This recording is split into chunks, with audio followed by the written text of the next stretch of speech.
At the feet of India's colonial past, Rahul Gandhi lamented the lack of foreign intervention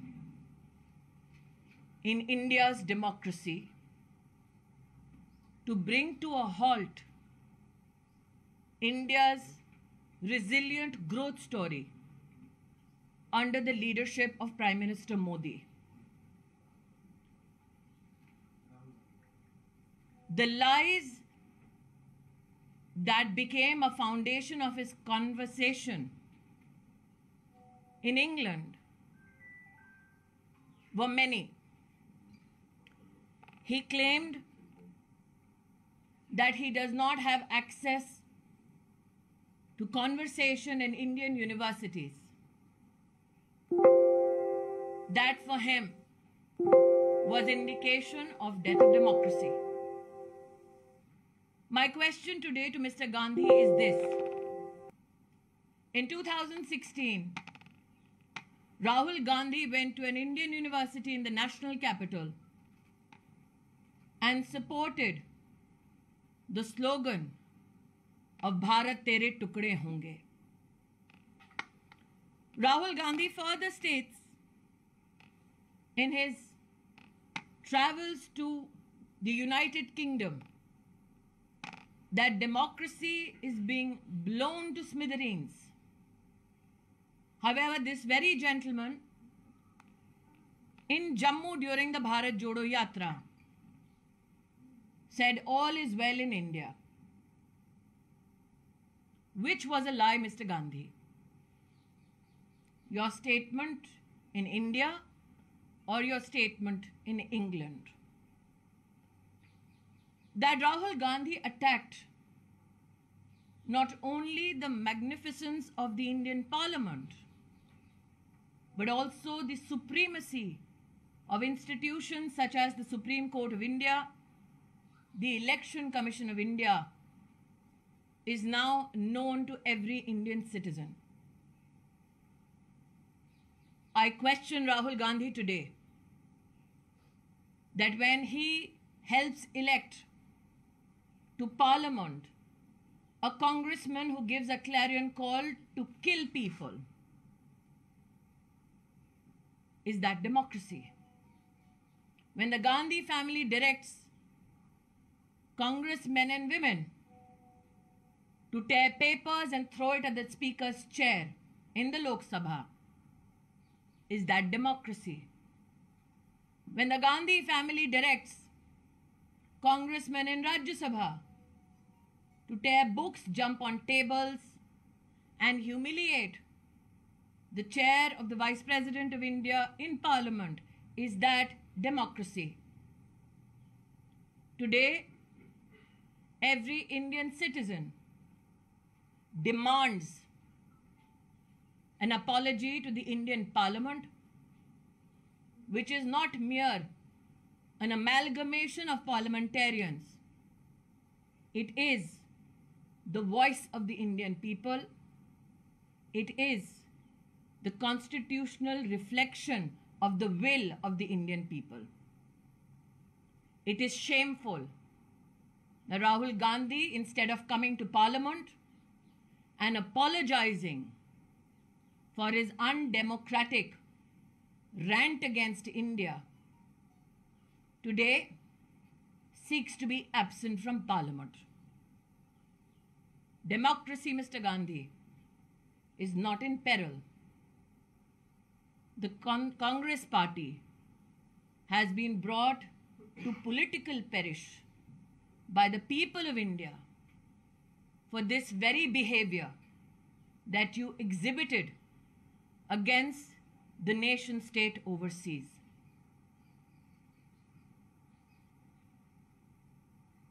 Rahul Gandhi ने एक ऐसे देश में जाकर विदेशी ताकतों का आह्वान किया जिसका इतिहास रहा है भारत को गुलाम बनाने का।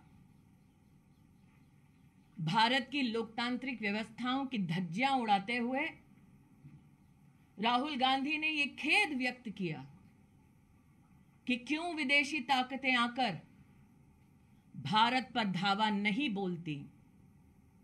उनका द्वेष प्रधानमंत्री मोदी जी के लिए भारत के प्रति द्वेष में तब्दील हो चुका है।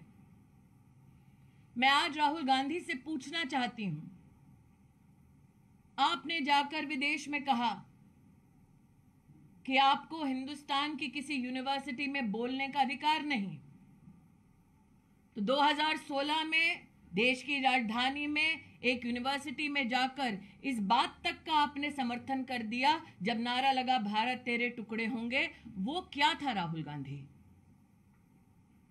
अपनी यात्रा में आपने स्वीकार किया जम्मू में 1 महीने पहले कि भारत में शांति है, सौहार्द है। उनको एक ऐसा व्यक्ति नहीं मिला जिसने कहा हो कि उनके प्रति कटुता का भाव है। तो आप झूठ कब बोल रहे थे राहुल गांधी? लंदन में कि हिंदुस्तान में?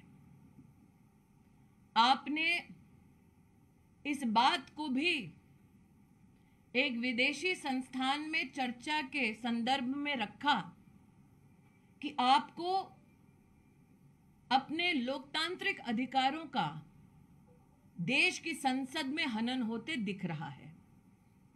मैं आज राहुल गांधी से पूछना चाहती हूं कि गांधी खानदान के आदेश अनुसार जब लोकसभा में कांग्रेस के सदस्य कागज फाड़कर स्पीकर की ओर फेंकते हैं, स्पीकर का अपमान करते हैं, क्या वो ब्रेवरी है या राहुल गांधी की डेमोक्रेसी की परिभाषा?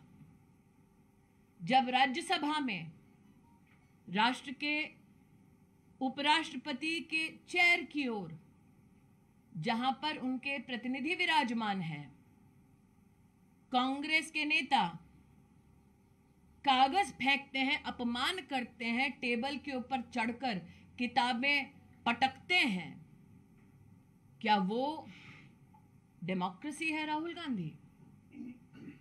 मैं आज भारत के हर नागरिक की ओर से राहुल गांधी से कहना चाहती हूं कि संसद हमारे देश की मात्र सांसदों का जमघट नहीं है।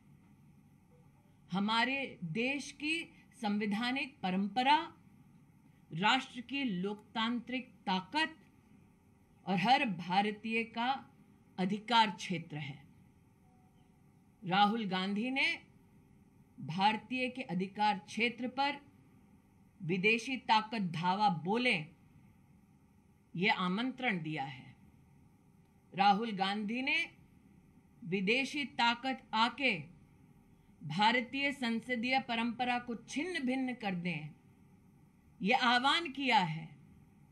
राहुल गांधी भूल गए हैं कि संसद पर पताका लहराता है भारत का झंडा, जिसके लिए लाखों ने कुर्बानी दी। राहुल गांधी का संसदीय परंपरा का अपमान करना ऐसे राष्ट्रभक्तों का, उनके बलिदानों का और देश की लोकतांत्रिक व्यवस्था का और देश के हर नागरिक जो वोट करने जाता है उसका अपमान है। राजनीति में हार जीत राजनीतिक परंपराओं का हिस्सा है, लेकिन राष्ट्रनीति ये कहती है कि अपने राजनीतिक लाभ के लिए अपने पैरों तले देश की संसद को अगर रोदने का दुस्साहस करोगे तो देश जवाब मांगेगा, देश की संसद जवाब मांगेगी। आज मैं राहुल गांधी से कहना चाहती हूं, संसद से भागने की बजाय आकर संसद में माफी मांगे, क्योंकि अपमान उन्होंने देश की संसद, देश की संविधान और देश के वोटर का किया है। धन्यवाद।